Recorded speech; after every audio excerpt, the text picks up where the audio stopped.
देखिए पिछले वीडियो में जो है हम आपको फोकस दूरी क्या होता है और फोकस दूरी और वक्रता त्रिज्या के बीच में क्या संबंध है बता भी दिए थे और प्रूव भी कर दिए थे। फोकस दूरी और वक्रता त्रिज्या के बीच जो संबंध होता है, फोकस दूरी वक्रता त्रिज्या का आधा होता है, तो यह हम आपको प्रूव करके बता दिए थे। ठीक है, आज जो हम लोग पढ़ने वाले हैं वो है गोलीय दर्पण में किरणों के आरेख का बनावट। यानी कि अगर कोई गोलीय दर्पण है और उसमें हम प्रकाश के किरण को उस पर लाना चाहते हैं तो उसमें हम कहां कहां से प्रकाश को ला सकते हैं, कितने जगह से हम प्रकाश को ला सकते हैं, आज हम लोग इसको पढ़ेंगे। देखिए हम लोग एग्जाम्पल के तौर पे आप समझिए कि हम लोग का घर है।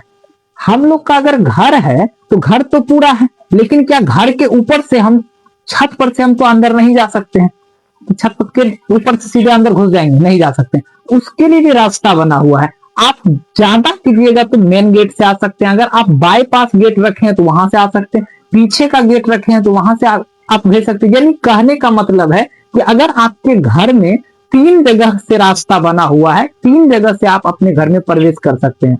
उसी तरह करके अगर कोई गोलीय दर्पण हो और वहां पे हम प्रकाश को ला सकते हैं या लाना चाहते हैं, हम उसको कहां कहां से प्रकाश को ला सकते हैं, हम उसको आज देखेंगे। अब देखिए इसका हमको जरूरी क्यों पड़ता है। देखिए दर्पण का काम क्या होता है, प्रतिबिंब बनाना। अब दर्पण तो गोलीय दर्पण यानी अवतल उत्तल दोनों आता है, अब दोनों प्रतिबिंब को बनाएगा और प्रतिबिंब बनता है तो हम आपको पिछले वीडियो में बताए थे कि जब भी हम प्रतिबिंब बनाते हैं तो कम से कम जो है हम 2 किरणों को लेते हैं, तब जाके हम एक प्रतिबिंब प्राप्त कर सकते हैं गोलीय दर्पण में। ये सब हम आपको बता दिए थे, तो इतना मतलब क्या, वो तो पहले ही बता दिए थे। अब देखिए सबसे पहले अगर आप बात कीजिएगा ना कि गोलीय दर्पण में हम किरण को कहां कहां से ला सकते हैं, ध्यान रखिएगा गोलीय दर्पण जैसे ही हम बोलेंगे तो आप समझ लीजिएगा कि अवतल और उत्तल दोनों का एक साथ बात हो रहा है। तो गोलीय दर्पण में पहले प्रकाश को लाने से पहले हमको यह जानना पड़ेगा कि गोलीय दर्पण में होता क्या क्या है। ठीक है, तो गोलीय दर्पण में क्या क्या होता है पहले उसको समझने का प्रयास करते, ध्यान दीजिए। तो मान लेते हैं कि यह जो है एक गोलीय दर्पण है और इस दर्पण का जो नाम है, क्या नाम है, इस दर्पण का नाम है अवतल दर्पण। कौन सा दर्पण, अवतल दर्पण। अब बताइए कि अवतल दर्पण में क्या क्या होता है। तो सबसे पहले अवतल दर्पण का अगर हम दर्पण का मध्य भाग ले लेंगे तो इसको हम लोग कहते हैं पोल यानी ध्रुव, जिसको कि P से डिनोट किया जाता है। और इस दर्पण का कहीं ना कहीं पे क्या होगा, सी होगा, कर्वेचर और पॉइंट होगा, 2 चीज हो गया। अब अगर इन दोनों को हम मिला देते हैं, इसका जो नाम हो जाता है, इसका नाम हो जाता है प्रधान अक्ष। अब अगर इन दोनों को हम मिला देते हैं तो इसका नाम हो जाता है प्रधान अक्ष, प्रिंसिपल एक्सिस। और हम आपको बताए थे कि कर्वेचर के बाद वाला हिस्सा को हम इन्फिनिटिव गिनते हैं, अनंत मानते हैं। अब सोचिए, और एक पॉइंट जो है कल हम प्रूव किए कि एफ पी और सी के जो मध्य स्थित होता है उसी को हम क्या कहते हैं, फोकस कहते हैं। इसका संबंध भी हम आपको बता दिए। अब ये सोचिए कि यह जो दर्पण है इतना ही होता है गोलीय दर्पण में, इससे ज्यादा और कुछ नहीं होता है। अब यह जो दर्पण है तो इस दर्पण में टोटल पॉइंट कितना है, तो आप कहिएगा इसमें 4 पॉइंट है। एक पॉइंट यहां हो गया, दूसरा पॉइंट यहां हो गया, तीसरा यहां हो गया और चौथा यहां हो गया। अब बताइए इस दर्पण में हम अगर प्रकाश को लाना चाहें तो कितने जगह से ला सकते हैं। जैसे अभी हम आपको घर का एग्जांपल दिए, घर एक ही है लेकिन आप मेन गेट से आ सकते हैं, बाईपास का गेट है तो उससे आ सकते हैं, बैक से भी आ सकते हैं, अलग अलग जगह से घर में आप प्रवेश कर सकते हैं। यहाँ पे हम कितने जगह से प्रवेश कर सकते हैं उसको हम देखेंगे। देखिए सबसे पहले अगर इस दर्पण पे हमको प्रकाश लाना हो तो बिना प्रधान अक्ष को पूछे अनंत से इस पे प्रकाश हम भेज सकते हैं, एकदम भेज सकते हैं, क्योंकि सूर्य से आने वाला जितना प्रकाश है वो सब अनंत ही गिना जाता है। और अनंत से आने वाला प्रकाश क्या कहलाता है, समांतर कहलाता है। क्या कहलाता है, समांतर। तो आप यह सोच लीजिए कि पहला जो है इसमें हम किरण कहां से ला सकते हैं, तो प्रधान अक्ष के समांतर से ला सकते हैं। कहां से ला सकते हैं, प्रधान अक्ष के समांतर से ला सकते हैं। अब अगर यह प्रधान अक्ष के समांतर से आया है तो बताइए कि इस किरणों का, दर्पण का काम क्या है, प्रकाश को परावर्तित करना। तो यह किरण को परावर्तित करेगा तो कहां से करेगा, तो हम आपको बताएं कि जब जो है प्रधान अक्ष के समांतर कोई प्रकाश का किरण आता है, यह दर्पण से परावर्तन के बाद कहां से होकर गुजरता है? फोकस से होकर गुजरता है। कहां से होकर गुजरता है? फोकस से होकर गुजरता है। ठीक है, कहां से गुजरता है? फोकस से। जब कोई प्रकाश की किरण, ध्यान दीजिएगा, यह पहला हो गया। अगर आप चाहे तो हम यहां लिख सकते हैं, पहला पॉइंट हो गया प्रधान अक्ष के समांतर या फिर समांतर या प्रधान अक्ष के समांतर। प्रधान अक्ष के समांतर ला सकते हैं, समांतर आ सकता है। और दूसरा जो है, दूसरा आप बताइए कहां से ला सकते हैं? पहले इसको देख लीजिए। ई मान के चलिए ए और बी एक किरण है, आपतित किरण है, और यह जब यह प्रधान अक्ष के समांतर आएगा प्रकाश का किरण, तो दर्पण से परावर्तन के बाद कहां से गुजरेगा? तो फोकस से गुजरेगा। अब इसी चीज को आप उत्तल में समझने का प्रयास कीजिए। देखिए, यह हो गया उत्तल दर्पण, यह उत्तल दर्पण है, इसका तल उठा हुआ है,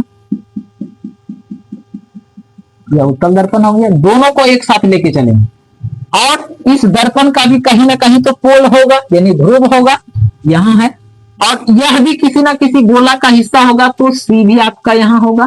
पी और सी को अगर मिला देंगे तो प्रधान अक्ष हो जाएगा, और इधर का हिस्सा इन्फिनिटी गिन आएगा। अब सोचिए कि इस दर्पण में अगर आप प्रकाश को लेके आइएगा, तो पीछे सुने, हम आपको बताए कि प्रकाश जब भी आता है तो कहां से आता है? बाईं ओर से आता है। तो यहां पे इसको डॉटेड में अगर आप बढ़ा दीजिए कि यह प्रधान अक्ष का ही हिस्सा है, और इसके समांतर एक प्रकाश का किरण आया, और यह किरण जब आया तो यह दर्पण से परावर्तन के बाद कहां से गुजरेगा? अब सोचिए, परावर्तन होकर इधर से तो आ नहीं सकता है, यहां पे इसका एफ है, यह जो जाएगा वो कहां जाएगा?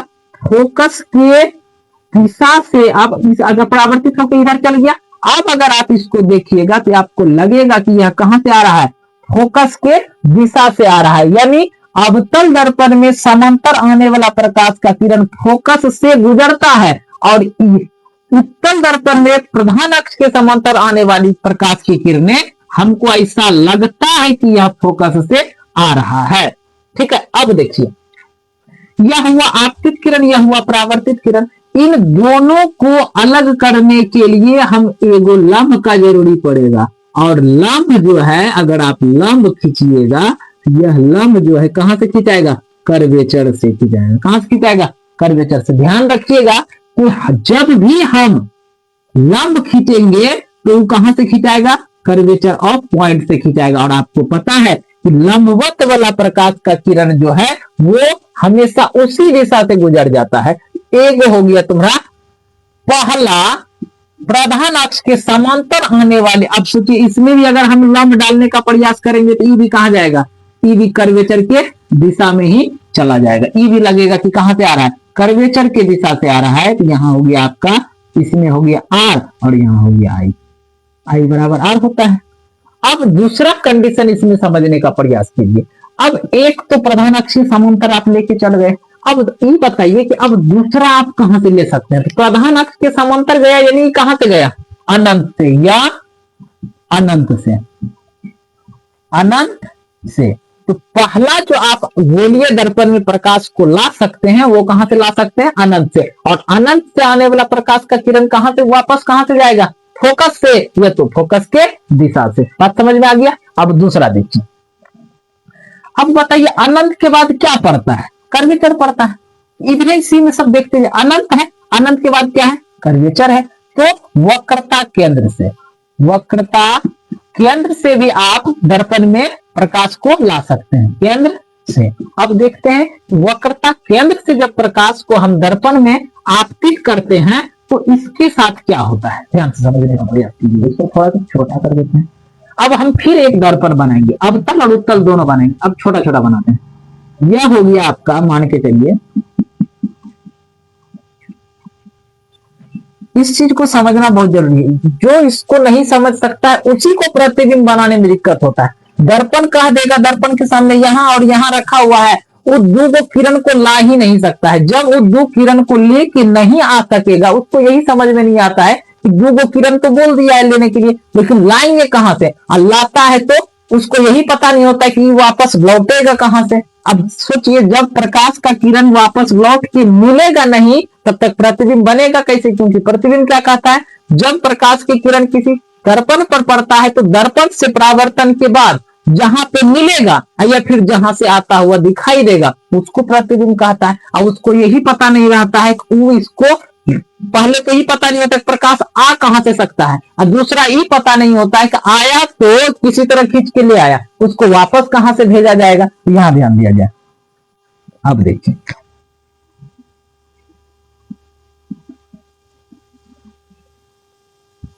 यहां ध्रुव है, अब इसका कहीं ना कहीं तो सी होगा, कर्वेचर और पॉइंट होगा, और यहाँ पे क्या है, एफ है, और इधर क्या है, यह है इन्फिनिटी। ठीक है, तो हम बताए कि पहला हम कहां से ला सकते हैं, तो अनंत से ला सकते हैं, और अनंत से आने वाला किरण क्या होता है, समांतर होता है। दूसरा बोले वक्रता केंद्र से भेज दीजिए। अब केंद्र से अगर हम यहां प्रकाश को भेजेंगे,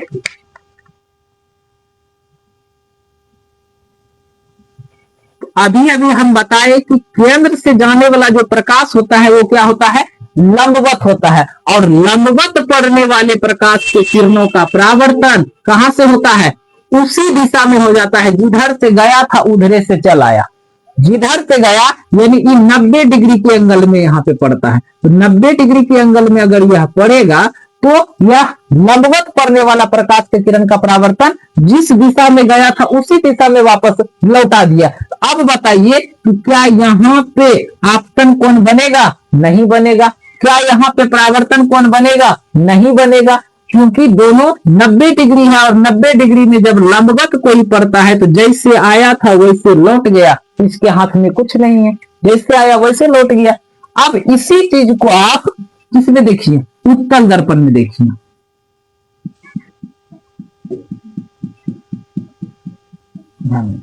यह हो गया उत्तल दर्पण, तो इस दर्पण का भी यहाँ पे कहीं ना कहीं पोल होगा, यहाँ पे पोल है, और यहाँ पे इसका उत्तल दर्पण का तो सब चीज पीछे होता है, फोकस, कर्वेचर, अनंत सब पीछे होता है। अब पीछे से तो हम इसमें किरण नहीं ला सकते हैं क्योंकि उधर तो फ्रेम है, दर्पण के पिछला साइड तो फ्रेम है, तो हम प्रधान हम कर्वेचर के दिशा में लाने का प्रयास करेंगे। ये सोच के आएंगे कि हम कर्वेचर के दिशा में जाएंगे, ठीक है, और कर्वेचर के दिशा में अगर हम आएंगे तो यह भी किरण क्या होगा, लंबवत होगा, और लंबवत पड़ने वाले प्रकाश का किरणों का परावर्तन क्या होता है, उसी दिशा में हो जाता है। तो यह ऐसा ही रह गया। अब अगर हम कहें यहाँ पे आप आपतित किरण का मान बताइए, आपतन कोण का मान बताइए, तो क्या बनेगा, नहीं बनेगा। इसमें कभी बनेगा आपतन कोण का मान, कभी बनेगा नहीं बनेगा। दूसरा, अब अगर सोचें कि कहां से हम इसमें ला सकते हैं, अब बताइए, पहले अनंत से लाए, उसके बाद कर्वेचर से लाए, अब तीसरा कहां से लेके आएंगे, फोकस से। कहां से लेके आएंगे, फोकस से। देखिए, तीसरा हम ला सकते हैं फोकस से, फोकस से।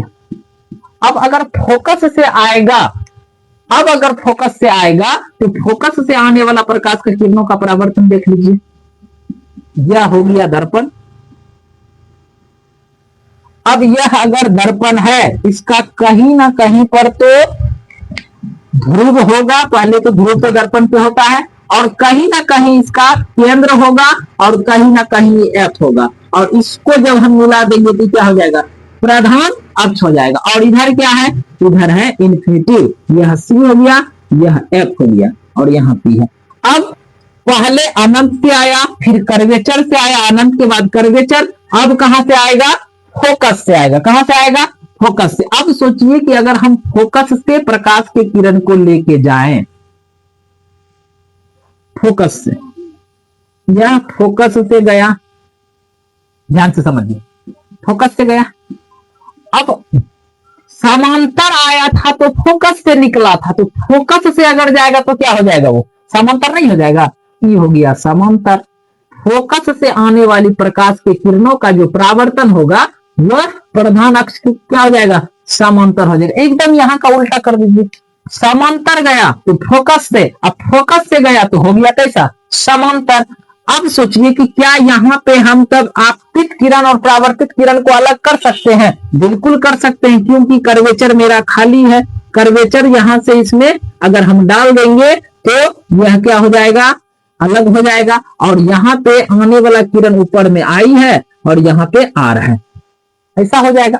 तो फोकस से गुजरने वाली प्रकाश की किरणों का परावर्तन क्या होगा, प्रधान अक्ष के समांतर, और प्रधान अक्ष के समांतर आने वाला यानी ये जो फोकस से जा रहा है वो धीरे धीरे कहां चल जाएगा, अनंत में मिल जाएगा। किसमें मिल जाएगा, अनंत में। तो फोकस से आने वाली प्रकाश की किरणों का परावर्तन कहां होता है, प्रधान अक्ष के समांतर, और समांतर अगर आएगा तो कहां से होगा, फोकस से। अब यही चीज उत्तल में देख लीजिए, यह हो गया उत्तल दर्पण। इसका अब कहीं ना कहीं पोल होना चाहिए, यहां इसका पोल हो गया। अब इसका तो फोकस होता है पीछे में, सी भी होता है पीछे में, इन्फिनिटी तो इन्फिनिटिव है। तो क्या हम फोकस से जा सकते हैं, नहीं, फोकस के दिशा से भले हम जा सकते हैं कि हाँ ई टारगेट चक्कर के चलेंगे कि हम फोकस में जा रहे हैं। कहां जा रहे हैं, फोकस में जा रहे हैं, ध्यान दीजिए। ई हम चल के चले मान के कि हम फोकस के दिशा में जा रहे हैं, और अगर हम फोकस की दिशा में जाएंगे तो हो जाएगा ये कैसा, तो हो जाएगा यह प्रधान अक्ष के समांतर। प्रधान अक्ष को टॉपिक में हम बढ़ा देते हैं, यह हो जाएगा प्रधान अक्ष के समांतर। एकदम दोनों में सेम है, दोनों में सेम है। क्या आप यहाँ पे तब इसको आपतित किरण और परावर्तित किरण को अलग कर सकते हैं, बिल्कुल कर सकते हैं। यहां से कर देते हैं इसको अलग, और ये अलग करने वाला जो किरण जब भी जाएगा तो कहां से जाएगा, कर्वेचर से। कहां से जाएगा, लंबवत में होता है, अभिलंब तो कहां से होगा, सी से जब भी आएगा तो अभिलंब कहलाएगा। यहाँ हो गया आई, यहाँ हो गया आर, यहां तक कोई दिक्कत नहीं है। अब देखिए, अब सोचिए कि कहां से फोकस के बाद कहां से हम भेज सकते हैं, एक एक पॉइंट ना बचता है, एक एक बचता है, अनंत से, कर्वेचर से, फोकस से। अब बचता है कहां, ध्रुव से। एक पॉइंट और हो गया ध्रुव से, ध्रुव से या ध्रुव पर, ध्रुव पर, से तो नहीं होगा, से मतलब उसके पार हम अगर चल जाते तब से हो जाता है। यहां ध्रुव पर हम ला सकते हैं, तो ध्रुव पर जब लाएंगे इसका डायग्राम हम इधर बना देते हैं, यहाँ पे ध्यान दीजिए। उसके बाद तो कुछ बचता ही नहीं ध्रुव पे। तो सबसे पहले एक हम अवतल दर्पण बनाते हैं, यहां आएगा क्या, यहीं ले लेते हैं अवतल दर्पण। यह हो गया अवतल दर्पण, ठीक है। अब इसका यह क्या है, पोल है, पोल है, और इसका जो है यहां पे सी है और यहां पे एफ है, और इस सब को अगर हम मिला देंगे तो क्या कहलाएगा, यह हो गया प्रधान अक्ष हो गया।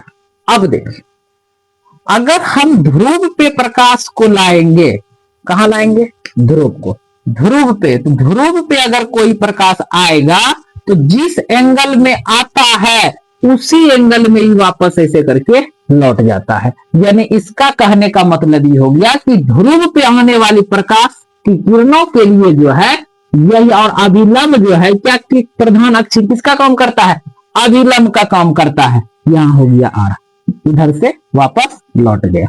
तो ध्रुव पे पड़ने वाली प्रकाश के किरणों का परावर्तन जो है ध्रुव से ही हो जाता है, और जितना डिग्री के, और उसके लिए जो है प्रधान अक्ष अभिलंब का काम करता है। जितना डिग्री के एंगल में वो आएगा उतना डिग्री के एंगल में ही क्या होगा, वापस लौट जाएगा, ठीक है। अब यही चीज उत्तल में देख लीजिए, यह है उत्तल दर्पण। अब इसका यहाँ पे पोल है, पोल तो होना ही चाहिए, और यह हो गया प्रधान अक्ष, जहां की हमको पीछे में मिलेगा कौन सी, एफ मिलेगा और सी मिलेगा, और इधर अनंत है। ध्रुव पे आएगा, पोल पे अगर हम प्रकाश को लेके आवे तो टकरा के कहां से लौटेगा, पोल से ही लौट गया। और इसके लिए अभिलंब का जो काम करेगा कौन करेगा, तो प्रधान अक्ष ही इसका अभिलंब हो जाएगा। यानी आई यहां हो गया, आर यहां हो गया। आया बात समझ में।